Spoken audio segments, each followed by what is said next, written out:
Hello everyone, welcome to the class number 24 of Introduction to MySQL.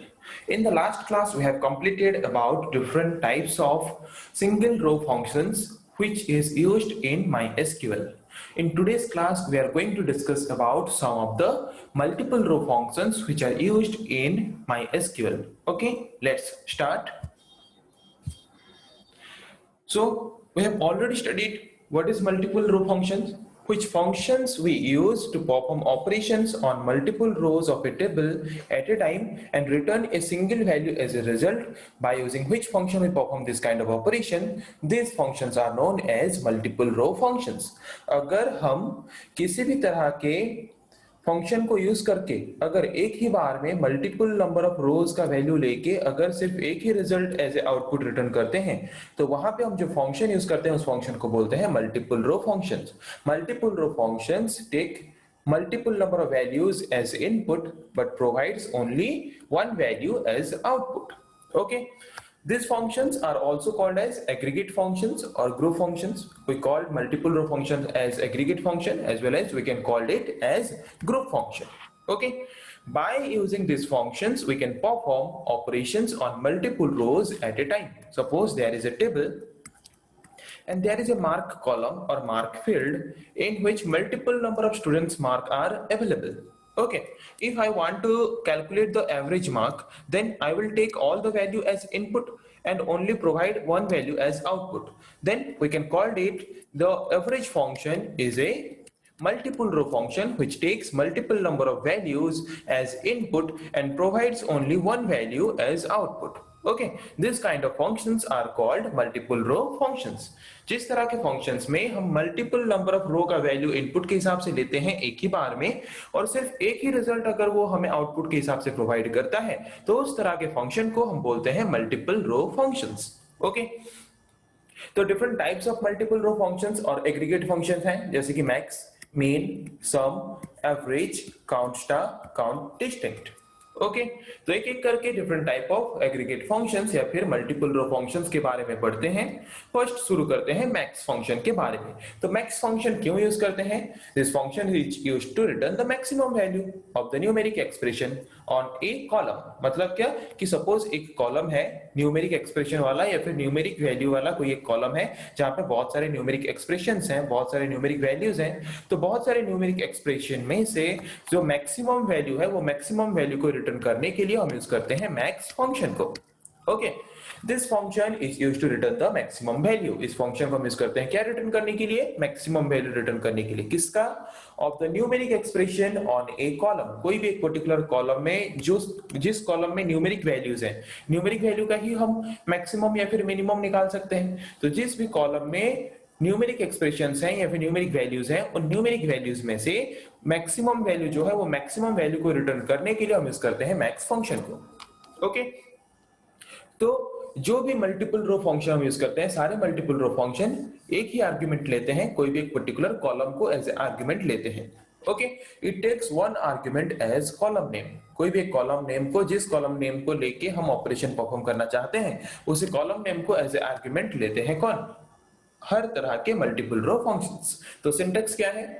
Select maximum value of the column. Mark column का जो maximum value है उसको select करो। कौन से table से? From table name. जो भी टेबल से आप सिलेक्ट करना चाहते हो उस टेबल का नाम आपको यहाँ पे मेंशन करना है। ओके, तो एग्जांपल अभी देखते हैं। एग्जांपल जैसे कि ऑलरेडी मैंने पहले से अगर स्टूडेंट टेबल बनाया है तो सिलेक्ट कमांड यूज करके क्या करूंगा? पहले स्टूडेंट टेबल को डिस्प्ले करूंगा, सिलेक्ट स्टार फ्रॉम स्टूडेंट। तो यहाँ पे स्टूडेंट टेबल क्या हो रहा है? स्टूडेंट टेबल यहाँ पे डिस्प्ले हो रहा है। उसके बाद मैंने यूज किया मल्टीपल रो फंक्शन। कौन सा मल्टीपल रो फंक्शन मैंने यूज किया? मैक्स फंक्शन मैंने यूज किया। तो सिलेक्ट मैक्स मार्क। इसका मतलब क्या कि सिलेक्ट करो maximum value of mark column. Mark column का मैक्सिमम वैल्यू सिलेक्ट करो from student table. Student table जो है, स्टूडेंट टेबल से मार्क का कॉलम जो है उस मार्क कॉलम से मैक्सिमम वैल्यू जो है उसको सिलेक्ट करो। मैक्सिमम वैल्यू कौन सा है? 68। तो मैक्सिमम वैल्यू सिलेक्ट करके आपको दिखा देगा। तो यहाँ पे क्या हुआ कि multiple number of row of multiple number of row का वैल्यू इनपुट के हिसाब से लिया और सिर्फ एक ही वैल्यू यहाँ पे आउटपुट के हिसाब से प्रोवाइड करता है। तो यहाँ पे 5 वैल्यू इनपुट के हिसाब से लिया और एक वैल्यू आउटपुट के हिसाब से प्रोवाइड किया। तो इसका मतलब इस तरह के फंक्शन को हम बोलेंगे multiple row functions which takes multiple number of values as input but provides only one result as output. Okay, समझ आ गया मैक्स फंक्शन। तो अभी आते हैं मिन फंक्शन के बारे में। मैक्स फंक्शन का उल्टा। मैक्स फंक्शन का काम था कि मैक्सिमम वैल्यू डिस्प्ले करेगा, पर मिन फंक्शन का काम है मिनिमम वैल्यू रिटर्न करेगा उस कॉलम का जिस कॉलम में न्यूमेरिकल एक्सप्रेशंस हैं। ओके, जैसे कि मार्क वाला कॉलम हो गया, यहाँ पे न्यूमेरिकल वैल्यूज हैं, उन न्यूमेरिकल वैल्यूज को लेके मिनिमम वैल्यू काउंट करने के लिए हम यूज करते हैं मिन फंक्शन। ये भी कॉलम नेम को एज ए आर्गुमेंट लेता है। ओके, आर्गुमेंट मतलब क्या, कोई भी फंक्शन के अंदर हम जो भी वैल्यू देते हैं उसको आर्गुमेंट या फिर पैरामीटर बोलते हैं। ओके, तो यहाँ पे सिंटेक्स वही सेम है, मैक्स के जगह पे सिर्फ आ जाएगा मिन। सिलेक्ट करो मिनिमम वैल्यू उस पर्टिकुलर कॉलम का फ्रॉम जिस टेबल से आप उस कॉलम को यूज करो उस टेबल का नाम। ओके, तो एग्जांपल देखते हैं। मैंने ऑलरेडी स्टूडेंट टेबल बनाया है तो सिलेक्ट स्टार फ्रॉम स्टूडेंट लिखा तो टेबल आ गया। तो यहाँ पे मुझे मिनिमम मार्क्स सिलेक्ट करना है स्टूडेंट टेबल से। तो multiple number of value input के हिसाब से लेते हैं। मिनिमम वैल्यू कितना है 50, 50 दो जगह पे है, तो हमें तो मिनिमम वैल्यू दिखाना है। तो मिनिमम वैल्यू क्या है, मिनिमम वैल्यू है 50, तो यहाँ पे मिनिमम वैल्यू 50 दिखा रहा है। मल्टीपल नंबर ऑफ वैल्यू यहाँ पे भी इनपुट के हिसाब से लिया और सिंगल वैल्यू आउटपुट के हिसाब से प्रोवाइड कर रहा है, तो इसको भी हम बोल सकते हैं मल्टीपल रो फंक्शन। समझ आ गया मीन फंक्शन का काम। Min function is used to return the minimum value of a particular column which column has numerical expressions. जिस कॉलम में न्यूमेरिकल एक्सप्रेशंस या फिर न्यूमेरिकल वैल्यू है, उस कॉलम का जो मिनिमम वैल्यू है वो मिनिमम वैल्यू रिटर्न करने के लिए हम यूज करते हैं मेन फंक्शन को। ओके, नेक्स्ट आते हैं सम फंक्शन। सम फंक्शन हम क्यों यूज करते हैं, सम फंक्शन को यूज करते हैं सम ऑफ द वैल्यूज निकालने के लिए उस कॉलम का जिस कॉलम में न्यूमेरिकल एक्सप्रेशंस है। ओके, सपोज मार्क वाला कॉलम है, जितने भी स्टूडेंट्स के मार्क्स हैं मुझे सारे मार्क्स को प्लस, सारे मार्क को क्या करना है, एडिशन करना है, प्लस करना है और टोटल मार्क मुझे दिखाना है। तो वहां पे हम यूज कर सकते हैं सम फंक्शन को। ये भी कॉलम नेम को एज ए आर्गुमेंट लेता है। सेम सिंटेक्स है, मैक्स मिन की जगह पे आ जाएगा यहाँ पे सम। सिलेक्ट सम कॉलम नेम, जिस कॉलम का सारा वैल्यू आप सम करना चाहते हो, ऐड करना चाहते हो, उस कॉलम का नाम। फ्रॉम टेबल नेम, किस टेबल नेम से उस कॉलम को यूज करें उस टेबल का नाम। एग्जांपल देखते हैं। Select star from student. Okay, तो टेबल दिखा दिया यहाँ पे, जो टेबल ऑलरेडी पहले से बनाया गया है। उसके बाद सिलेक्ट करो सम ऑफ मार्क। मार्क कॉलम का जितना भी वैल्यू है उन सबको सम करो। सम करने के बाद उसको सिलेक्ट करो स्टूडेंट टेबल से और एज ए रिजल्ट आउटपुट के हिसाब से उसको प्रोवाइड करो। तो मार्क कॉलम में जितने भी वैल्यूज थे सारे वैल्यूज को प्लस किया, प्लस करने के बाद as a single value result के हिसाब से प्रोवाइड किया। ओके, समझ आ गया सम फंक्शन का काम। उसके बाद आते हैं एवीजे फंक्शन और एवरेज फंक्शन। एवरेज फंक्शन हम क्यों यूज करते हैं, to return the average value. Average value return करने के लिए एक कॉलम का जो कॉलम न्यूमेरिक एक्सप्रेशंस होल्ड करके रखता है, मतलब जिस तरह के कॉलम में न्यूमेरिकल एक्सप्रेशंस या फिर न्यूमेरिकल वैल्यूज हैं, उस तरह के कॉलम्स का एवरेज वैल्यू अगर निकालना है तो उसके लिए हम यूज करते हैं एवीजे फंक्शन को। तो सारे फंक्शंस को हम सिलेक्ट कमांड के साथ यूज करते हैं, इसको भी हम यूज करते हैं सिलेक्ट कमांड के साथ। ओके, और ये भी कॉलम नेम को एज ए आर्गुमेंट लेता है ऑपरेशन परफॉर्म करने के लिए। सेम सिंटेक्स है, यहाँ पे बाकी फंक्शन के नेम की जगह पे आ जाएगा एवीजे। तो जिस कॉलम का आपको एवरेज वैल्यू निकालना है उस कॉलम का नाम यहाँ पे मेंशन करना है, जिस टेबल से आप इस कॉलम को ले रहे हो उस टेबल का नाम यहाँ पे मेंशन करना है आपको। तो एग्जांपल वही सेम, सिलेक्ट कमांड यूज करके हम पहले टेबल को दिखा देते हैं, फिर एवरेज निकालना है मुझे मार्क कॉलम का स्टूडेंट टेबल से। तो ये टोटल वैल्यू को लेगा और उसका एवरेज, मतलब कितना निकला था, सम किए थे तो 293 बाय कितना वैल्यू है 5, तो कितना आएगा 5 5 जा 25, 4 3, 5 8 जा 40, 5 6 जा 30, आगे एवरेज 58.6, तो एवरेज दिखाएगा आपको 58.6। ओके, तो उसके बाद आते हैं और एक तरह के मल्टीपल रो फंक्शन के बारे में जिसका नाम है काउंट स्टार। तो काउंट स्टार फंक्शन हम क्यों यूज करते हैं, एक टेबल में कितने रिकॉर्ड्स हैं उन रिकॉर्ड्स को काउंट करने के लिए, नंबर ऑफ रिकॉर्ड्स काउंट करने के लिए हम मेनली यूज करते हैं काउंट स्टार फंक्शन को। ओके, सपोज एक टेबल में 1 2 3 तीन स्टूडेंट्स का डिटेल है, तो काउंट स्टार कितना रिटर्न करेगा 3। Okay, this function is used to return the number of records present in a table. Okay. और यहाँ पे हम व्हेयर क्लॉज यूज करके अगर कुछ कंडीशन प्रोवाइड करना चाहते हैं तो कंडीशन भी प्रोवाइड कर सकते हैं कि इस कंडीशन को जो जो रिकॉर्ड्स सेटिस्फाई कर रहे हैं सिर्फ वो वाला रिकॉर्ड्स कितना ठो है। मतलब जैसे कि 60 या फिर 60 से ज्यादा लाने वाला स्टूडेंट्स का रिकॉर्ड कितना है उसको काउंट करना है, तो वहां पे हम व्हेयर क्लॉज यूज करके कंडीशन भी प्रोवाइड कर सकते हैं, जिसको हम प्रैक्टिकली करके देखेंगे। ओके, इतना समझ आ गया काउंट स्टार फंक्शन को हम क्यों यूज करते हैं। It is used to count the total number of records present in a table. एक टेबल में कितना रिकॉर्ड्स हैं उसको काउंट करने के लिए यूज करते हैं काउंट स्टार फंक्शन को। Okay, this function is used to count total number of not null values in a column। अगर इसमें से कोई एक वैल्यू नल होगा, मतलब कोई भी एक वैल्यू अगर ब्लैंक होगा तो उस वैल्यू को वो काउंट नहीं करेगा। जितने वैल्यूज होंगे नल वैल्यूज को मतलब नल वैल्यू को कंसिडरेशन में नहीं लेता कोई भी मल्टीपल रो फंक्शन। ओके, वो सिर्फ नॉट नल वैल्यूज को कंसिडरेशन के हिसाब से लेके उसको ऑपरेशन परफॉर्म करने में यूज करता है। ओके, इसको भी हम सिलेक्ट कमांड के साथ यूज करते हैं। हर तरह के फंक्शंस को हम सिलेक्ट कमांड के साथ यूज करते हैं, क्योंकि फंक्शंस को हम यूज करते हैं ऑपरेशन परफॉर्म करने के लिए, क्वेरीज परफॉर्म करने के लिए, रिजल्ट पाने के लिए। तो सिलेक्ट कमांड हमें रिजल्ट प्रोवाइड करता है, इसीलिए सारे फंक्शंस को हम यूज करते हैं सिलेक्ट कमांड के साथ। सिंटैक्स क्या है, select count star from table name. जिस टेबल से आप नंबर ऑफ रिकॉर्ड काउंट करना चाहते हो उस टेबल का नाम। और यहाँ पे अगर आप कुछ कंडीशन प्रोवाइड करना चाहते हो फ्रॉम टेबल नेम के बाद यहाँ पे आप कंडीशन प्रोवाइड कर सकते हो व्हेयर कंडीशन। ओके, तो उस कंडीशन को जो जो रिकॉर्ड्स सेटिस्फाई करेंगे उन्हीं रिकॉर्ड्स को काउंट करेगा कि उस कंडीशन को सेटिस्फाई करने वाला कितना रिकॉर्ड्स है। ओके, तो यहाँ पे एग्जांपल आ चुका है। तो select star from student already एक टेबल बनाया गया था, तो टेबल यहाँ पे दिखा रहा है। और select count star from student हमने लिया यहाँ पे, तो काउंट करेगा स्टूडेंट टेबल से कितने रिकॉर्ड्स हैं, 5 रिकॉर्ड्स हैं। 5 रिकॉर्ड्स, तो यहाँ पे दिखाएगा आपको 5। ओके, तो उसके बाद आते हैं काउंट डिस्टिंक्ट फंक्शन को। तो काउंट डिस्टिंक्ट फंक्शन हम क्यों यूज करते हैं, this is used to count the total number of distinct records present in a table. Suppose मुझे मार्क कॉलम वाला फील्ड को लेके काउंट करना है कि कितने रिकॉर्ड्स हैं। तो मार्क कॉलम में सपोज 2 स्टूडेंट्स का मार्क सेम है, तो वहां पे अगर 2 मार्क सेम है तो वो 2 मार्क को 2 बार काउंट नहीं करके कितना बार काउंट करेगा, 1 बार काउंट करेगा। तो अगर हम कहीं पे भी काउंट करना चाहते हैं कि कितने डिस्टिंक्ट रिकॉर्ड्स हैं या फिर कितने डिस्टिंक्ट वैल्यूज हैं एक पर्टिकुलर कॉलम में, तो वहां पे हम यूज करते हैं काउंट डिस्टिंक्ट फंक्शन को। ओके, सो ये क्या करता है, it eliminates duplicate values from counting total number of records of a table according to specified column.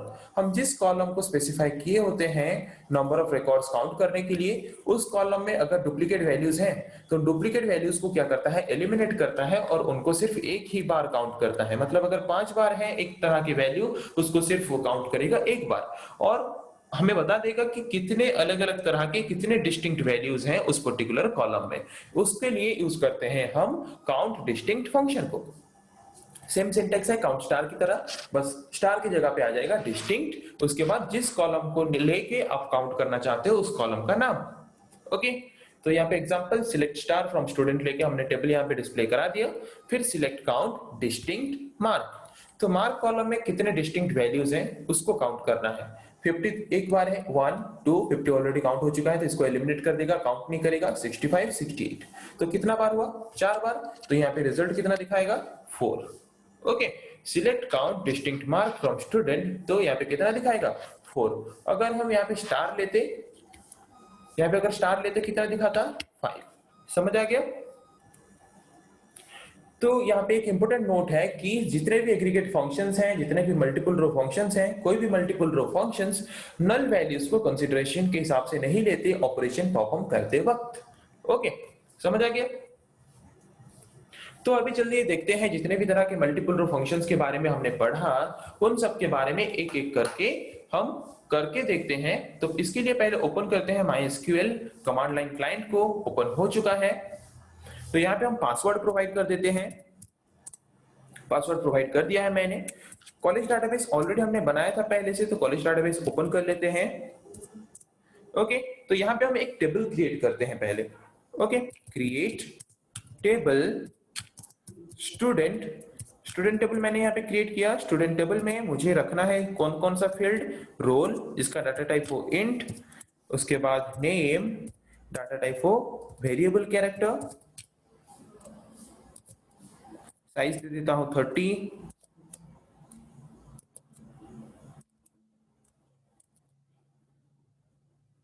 उसके बाद नेम रोल मार्क, इसका डाटा टाइप दे देते हैं डेसिमल। ओके, हो गया। यहाँ पे मैं इतना ही चाहता हूँ फील्ड रेडी। अभी वैल्यू इंसर्ट करते हैं, insert into student, insert into student values. First क्या है, रोल नंबर है 1, उसके बाद है नेम AA, उसके बाद मार्क 50। फर्स्ट रिकॉर्ड इंसर्ट हो गया। अभी सेकंड रिकॉर्ड इंसर्ट करते हैं 2 BB 60। उसके बाद सेकंड रिकॉर्ड भी कंप्लीट। थर्ड रिकॉर्ड इंसर्ट करते हैं 3 CC 70 और एक रिकॉर्ड इंसर्ट कर देते हैं 4 DD 65। ओके, मैंने यहाँ पे 4 रिकॉर्ड इंसर्ट कर लिए, तो यही भी खत्म कर लेते हैं। ओके, 4 रिकॉर्ड यहाँ पे। तो अभी इसको देख लेते हैं सिलेक्ट कमांड यूज करके, सिलेक्ट स्टार फ्रॉम स्टूडेंट, आ गया स्टूडेंट टेबल। तो अभी मल्टीपल रो फंक्शन यूज करना शुरू करते हैं। ओके, तो पहला मल्टीपल रो फंक्शन था हमारा मैक्स। तो select maximum value of mark column, select maximum value of mark column from which table, student table। Okay, तो यहाँ पे देख सकते हो मैक्सिमम मार्क सिलेक्ट करके आपको दिखा रहा है 70। अभी मेन फंक्शन यूज करके देखते हैं, select minimum value of mark column from student table. Okay, so अभी दिखा रहे, देख सकते हो मिनिमम वैल्यू आपको दिखा रहे हैं यहाँ पे। उसके बाद यूज करते हैं sum function, select sum of mark column from student table. तो टोटल जितने भी वैल्यूज हैं सारे वैल्यूज को सम करके टोटल रिजल्ट हमें दिखाई दे रहा है यहाँ पे 245। अभी एवरेज वैल्यू निकालने की कोशिश करते हैं, select AVG of mark column from student. तो यहाँ पे आपको एवरेज वैल्यू दिखा रहा है 61.25। ओके, तो अभी यूज करते हैं count star, select count star from student. तो कितने रिकॉर्ड्स हैं, 4, तो 4 दिखाना चाहिए, 4 दिखा रहे हैं। सिलेक्ट काउंट डिस्टिंक्ट मार्क, मतलब मार्क कॉलम में कितने डिस्टिंक्ट वैल्यू हैं उसको दिखाना है।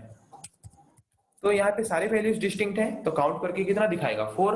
अगर कोई वैल्यू सेम होता तो उसको एक बार ही काउंट करता। तो यहाँ पे सारे वैल्यूज जबकि अलग हैं तो यहाँ पे दिखा रहा है कितना 4 डिस्टिंक्ट वैल्यूज हैं। ओके, तो समझ आ गया डिफरेंट टाइप ऑफ। यहाँ पे हम कंडीशन प्रोवाइड करके देखते हैं काउंट स्टार में, select count star from student where mark greater than equals to 60। तो जितने भी स्टूडेंट्स के, जितने भी रिकॉर्ड्स के मार्क कॉलम का वैल्यू 60 से ज्यादा है उतनों को दिखाएगा। हमने क्या क्या वैल्यू लिया था, 50, 60, 70, 65। तो 60, 65, 70 ये 3 को दिखाना चाहिए, तो 3 को काउंट करना चाहिए। तो यहाँ पे दिखाना चाहिए कि 3 रिकॉर्ड्स ऐसे हैं जो कि इस कंडीशन को सेटिस्फाई कर रहे हैं, तो दिखा रहे हैं यहाँ पे 3। ओके, तो ऐसे हम different type of multiple row functions को यूज करके डिफरेंट टाइप ऑफ फंक्शंस या फिर ऑपरेशंस परफॉर्म कर सकते हैं। ओके,